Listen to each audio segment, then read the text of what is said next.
Hello and welcome my dear students. हम लोग book vistas का third chapter journey to the end of the वो earth पढ़ रहे थे। उसका एक मेजर पार्ट जो है हम 2 मॉड्यूल्स में ऑलरेडी डिस्कस कर चुके हैं। आज उसका लास्ट वाला जो हिस्सा है वो डिस्कस करेंगे। लेकिन आगे बढ़ने से पहले अभी तक जो हमने पढ़ा है इस चैप्टर के बारे में उसका ब्रीफ सा डिस्कशन कर लेते हैं। अभी तक इसमें हमने पढ़ा कि टिशानी डोशी जो कि चेन्नई की रहने वाली हैं, वो रशियन रिसर्च वेसल में जाती हैं Antarctic.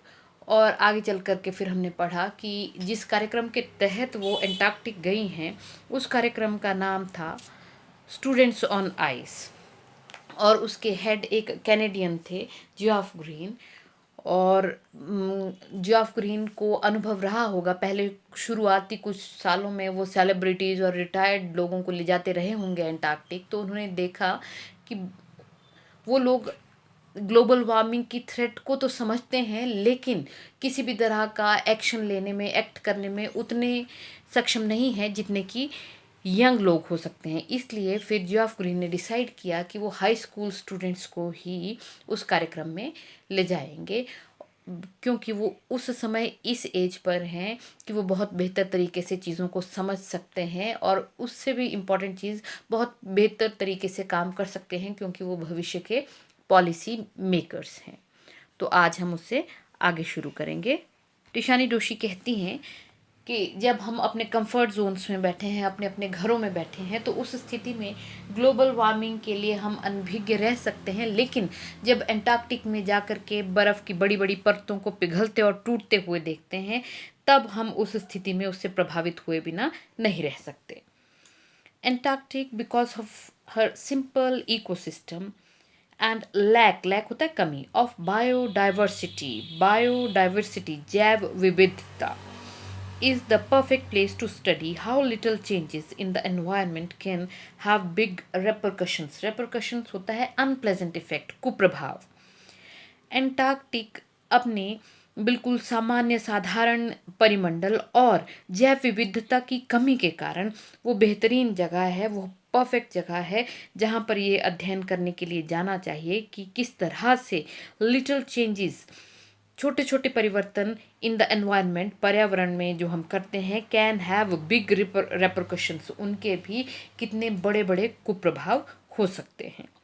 Take the microscopic phytoplankton, उदाहरण लीजिए सूक्ष्मदर्शी फाइटोप्लैंक्टन्स का। फाइटोप्लैंक्टन्स क्या है देखिए आप।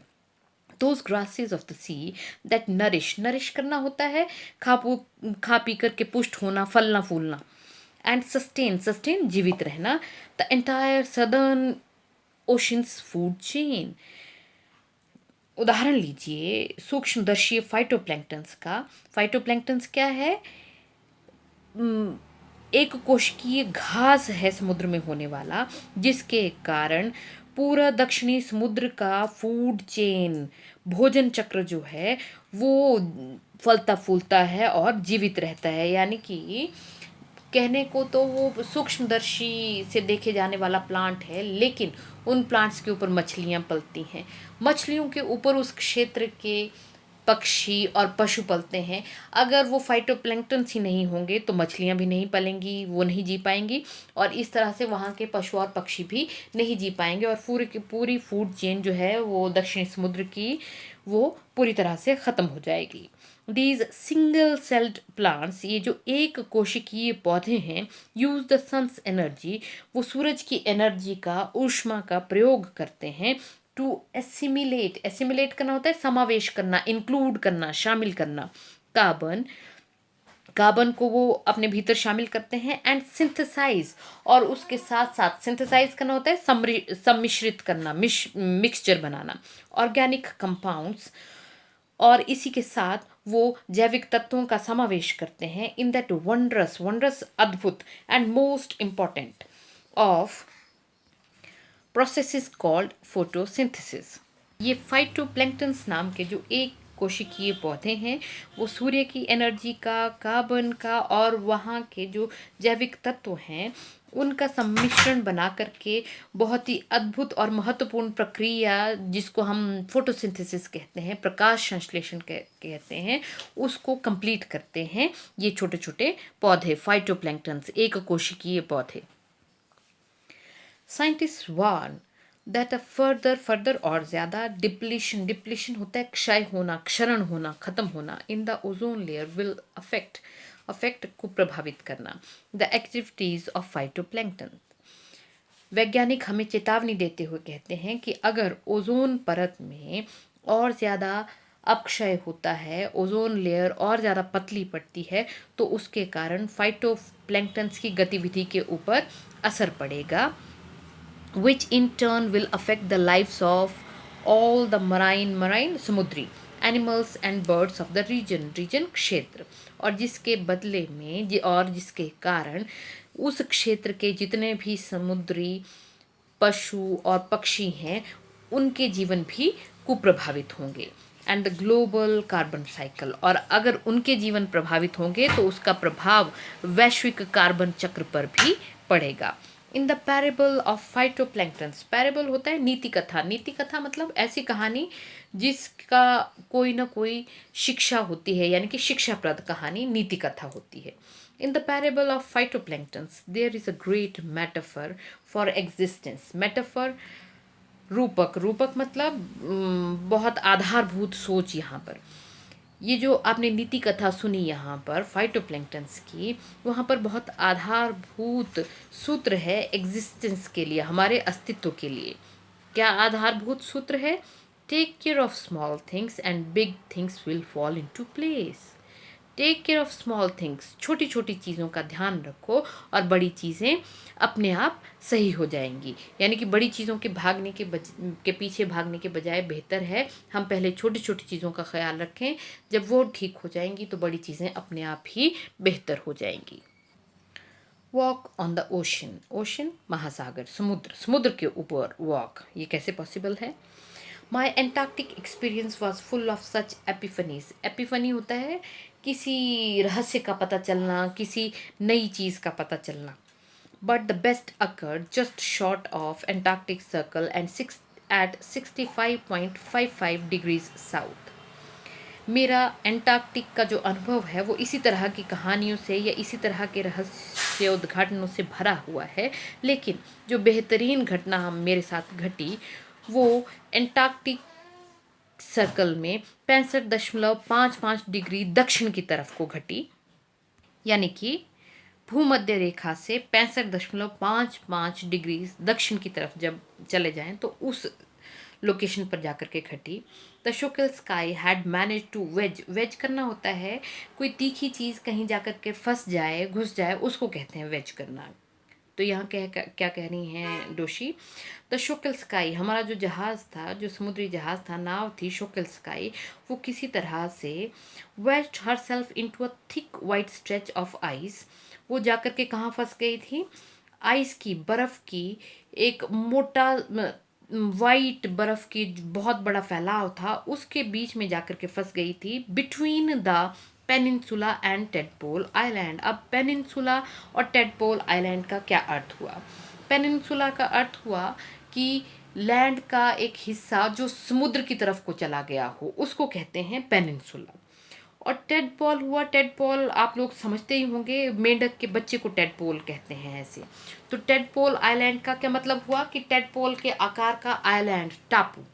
ये जो यहाँ आप तस्वीर देख रहे हैं ये पेनिनसुला की है। पेनिनसुला मीन्स, मैंने पहले ही कहा कि जब कोई लैंड मास जो है वो समुद्र के बीचों बीच चला जाए तो उसको पेनिनसुला कहते हैं। तो ये जो ज़मीन का टुकड़ा है समुद्र के बीचों बीच, इसको पेनिनसुला कहा जाता है। और दूसरी टर्म जो आपने यहाँ पढ़ी वो है टेडपोल आइलैंड। तो टेडपोल्स मोस्ट प्रोबेबली आप लोगों ने देखे होंगे, मेंढक के छोटे छोटे बच्चों को टेडपोल कहा जाता है। तो ये टेडपोल की शेप का आइलैंड है, टापू है समुद्र के बीचों बीच। हमारा जहाज़ एक पेनिनसुला और टेडपोल आइलैंड के बीच में जाकर के फंस गया था, विच वॉज प्रिवेंट करना, रोकना, us from going any further, जो कि हमें उससे और आगे जाने से रोक रहा था। The captain decided we were going to turn around. Captain ने डिसाइड किया कि हम वहाँ से टर्न अराउंड करने वाले हैं, वापस घूमने वाले हैं, एंड हेड बैक नॉर्थ, और वापस बढ़ेंगे हम उत्तर की तरफ। बट बिफोर वी डिड, लेकिन इससे पहले कि हम ऐसा करते, we were all instructed to climb down the gangplank। gangplank भी आप लोगों के लिए एक नया शब्द है। प्लैंक होता है तख्ता, gangplank का अर्थ होता है जब भी आप किसी जहाज में, नाव में नाव को बोर्ड करना चाहते हैं, तो तट से लेकर के, डॉक से लेकर के नाव के बीच में जाने के लिए, चढ़ने के लिए जिन तख्तों का इस्तेमाल किया जाता है उसको कहा जाता है gangplank. And walk on the ocean. तो उससे पहले, घूमने से पहले, वहाँ से टर्न अराउंड करने से पहले हमें निर्देश दिया गया, हमें ऑर्डर दिया गया कि हम लोग गैंग प्लैंक से होते हुए नीचे उतरें, and walk on the ocean, और समुद्र के ऊपर चलें। अब इसका क्या अर्थ हुआ? वॉक ऑन द ओशन का मतलब है कि वहाँ समुद्र के ऊपर पानी जमा हुआ है, बर्फ़ है, इसलिए उन्हें उस बर्फ़ के ऊपर चलना पड़ेगा।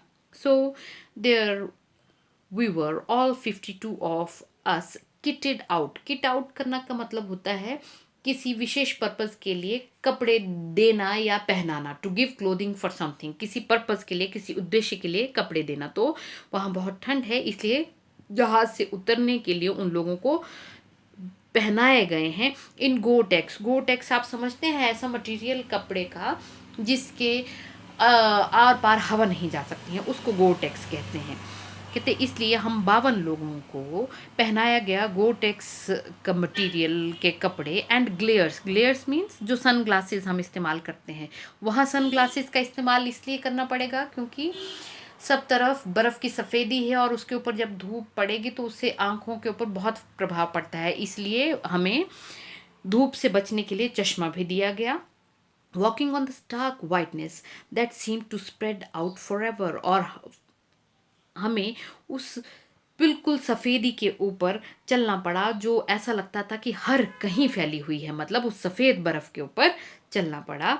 अंडरनीथ, अंडरनीथ नीचे, our feet was a metre thick ice pack. हमारे पैरों के नीचे लगभग 1-1 मीटर मोटी बर्फ़ की परत थी। एंड अंडरनीथ दैट, और उससे भी नीचे, 180 metres of living breathing salt water.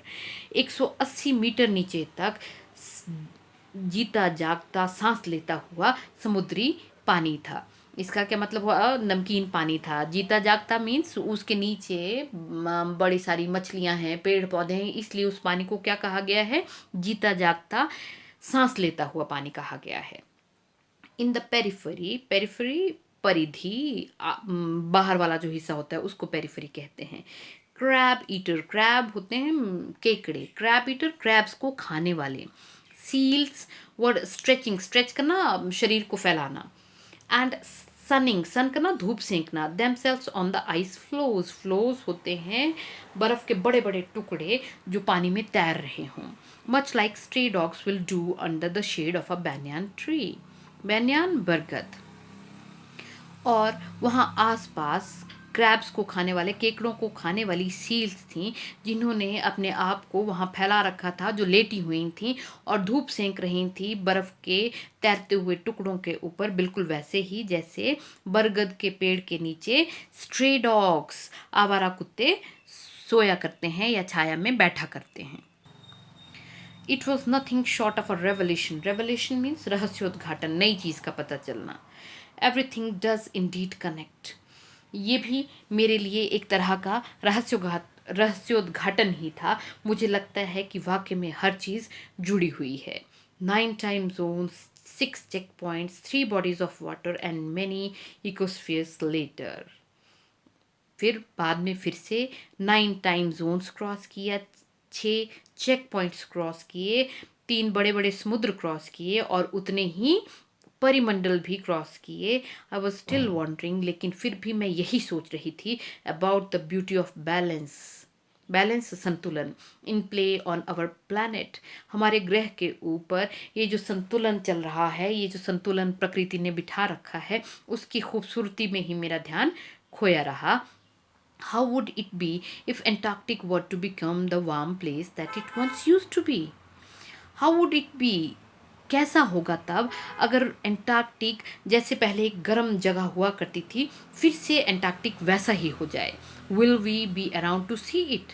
क्या हम बचेंगे ये सब देखने के लिए? और would we have gone the way of the dinosaurs? Mammoths, mammoths होते हैं बड़े बड़े स्तनधारी, बहुत भीमकाय स्तनधारी, उनको मैमथ कहते हैं। एंड वूली, वूली ऊन वाले या फर वाले, रीनोस। क्या हम लोग भी डायनासोर्स और बड़े बड़े भीमकाय चौपाया जीवों की तरह या फिर ऊन वाले गैंडों की तरह इस धरती से गायब हो जाएंगे? हुज टू से, कौन कह सकता है ऐसा? But after spending 2 weeks with a bunch of teenagers who still have the idealism आदर्शवाद to save the world, लेकिन 2 सप्ताह एक किशोरों के समूह के साथ बिताने के बाद, किशोर भी कैसे, जिनमें अभी भी आदर्शवाद है, आदर्श है इस धरती को बचाने का, उन लोगों के साथ 2 सप्ताह बिताने के बाद, all I can say is that a lot can happen in a million years. मैं सिर्फ इतना ही कह सकती हूँ कि 1 मिलियन सालों में, यानी कि 10 लाख सालों में बहुत कुछ हो सकता है। But what a difference a day makes, लेकिन एक दिन से भी कितना असर पड़ता है वो वहाँ जा कर के मैंने उन बच्चों के साथ वो दिन बिता करके महसूस किया। आज के लिए इतना ही। इस चैप्टर को कंक्लूड करने से पहले आज के वर्ड मीनिंग्स। बायोडाइवर्सिटी, जैव विविधता, रेपरकशंस, अनप्लेजेंट इफेक्ट, कुप्रभाव। नरिश, भोजन दे करके पुष्ट करना। एसिमिलेट, टू इंक्लूड, समावेश करना, आत्मसात करना। Synthesis, synthesize, a mixture of something, सम्मिश्रण करना। डिप्लीशन, क्षरण, अपक्षय। Parable, story with a teaching, नीति कथा। मेटाफर, रूपक। एपिफनीज, इमर्शन, आविर्भाव। वेज, किसी वस्तु का तंग जगह में फंसना। Gangplank, a plank used for boarding ship. Kit out, to give clothing for something. Periphery, outer edge of an area, परिधि। Flows, a sheet of floating ice. Revelation, रहस्योद्घाटन। Idealism, आदर्शवाद। आज के लिए इतना ही। Thank you.